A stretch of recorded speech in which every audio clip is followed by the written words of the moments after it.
All right, today we're diving into a really fascinating and, I have to say, pretty unconventional framework from our source material. It's all built on three core legal ideas: status, standing, and agency, that it claims are the absolute keys to changing the game inside a courtroom. Wow. Okay, so that's a pretty huge claim, right? It's bold, it's provocative, and it's the central idea we're digging into today. The source material basically argues that if you can master just a few specific principles, you can completely flip the power dynamic in any legal proceeding. So let's see how they build that argument.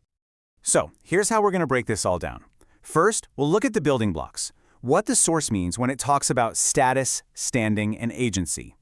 And then we'll see how all those pieces get put together into a very specific, step-by-step courtroom playbook.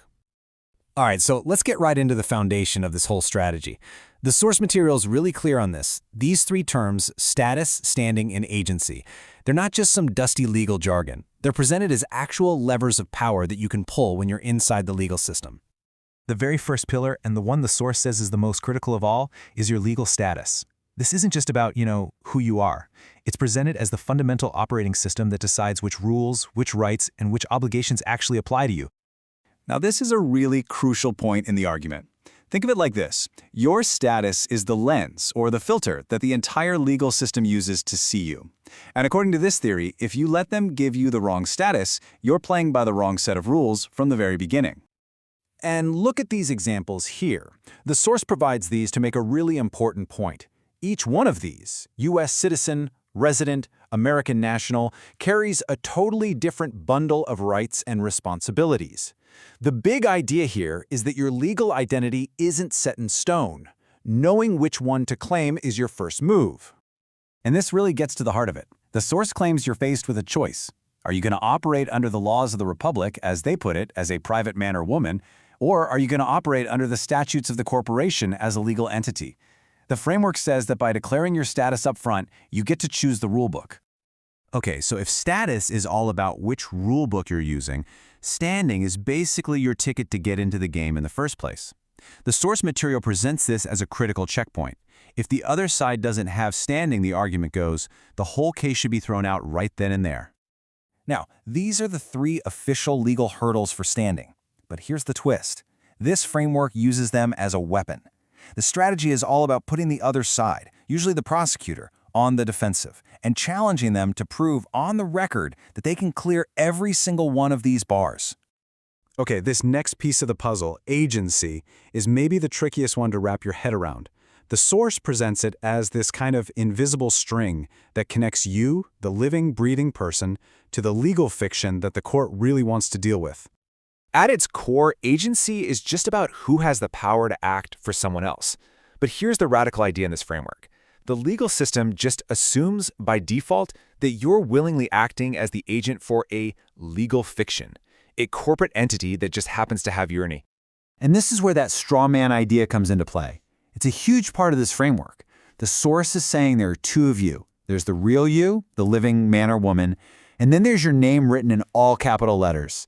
That all caps name, according to this theory, is a fictional entity, a strongman, and the whole trick is getting you to take responsibility for it. And this way of thinking, it goes deep. It even gets into the physical courtroom itself. According to the source, if you see a flag with a gold fringe, that's a sign that the court is operating under maritime law, or the law of the sea. In this view, the judge is the captain of the ship, and when you cross that bar into the main courtroom, you're basically boarding their vessel and agreeing to their rules. Okay, so we've got the three core ideas: status, standing, and agency. So how do you actually use them? This is where we get to the playbook, a step-by-step guide on what to do and what to say once your name is called. Imagine this. You've been called up. What do? According to this playbook, your very first move is everything.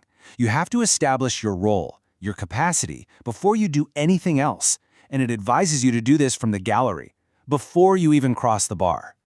And here it is. This is the exact phrase the source says you need to use. It's supposed to be the key that flips the whole script. By calling yourself the grantor and beneficiary, you're rejecting their label of defendant. You're basically saying, that thing you're talking about, that estate, I own it. So what happens next?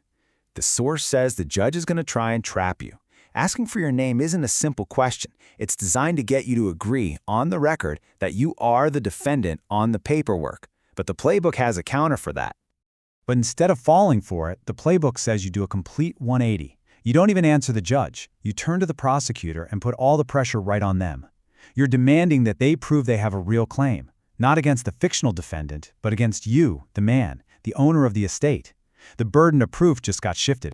And from there, it's just one attack after another. It's a rapid-fire challenge to the prosecutor's very right to be there. Challenge the claim, challenge their license, demand they bring a real live witness or a contract. And finally, challenge their actual authority to represent the state. It's all designed to systematically take apart their standing, right there on the record. So what if they just steamroll over all of that?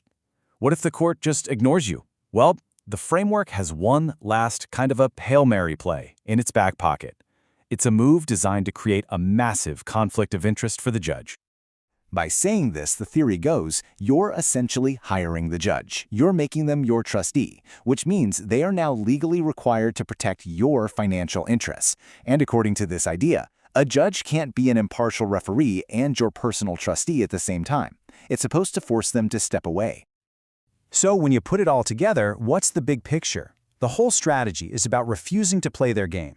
You reject their labels, you establish your own status, you challenge their right to even be there, and you systematically force the other side to prove everything, putting the entire burden of proof back on them and taking control of the courtroom. So that's the framework, straight from the source material.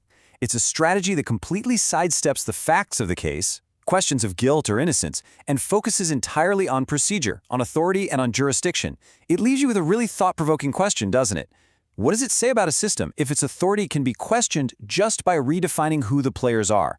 Now, it's really important to say these ideas are not recognized by the mainstream legal system, but they do offer a fascinating look at the very definitions and rules that our entire system is built on.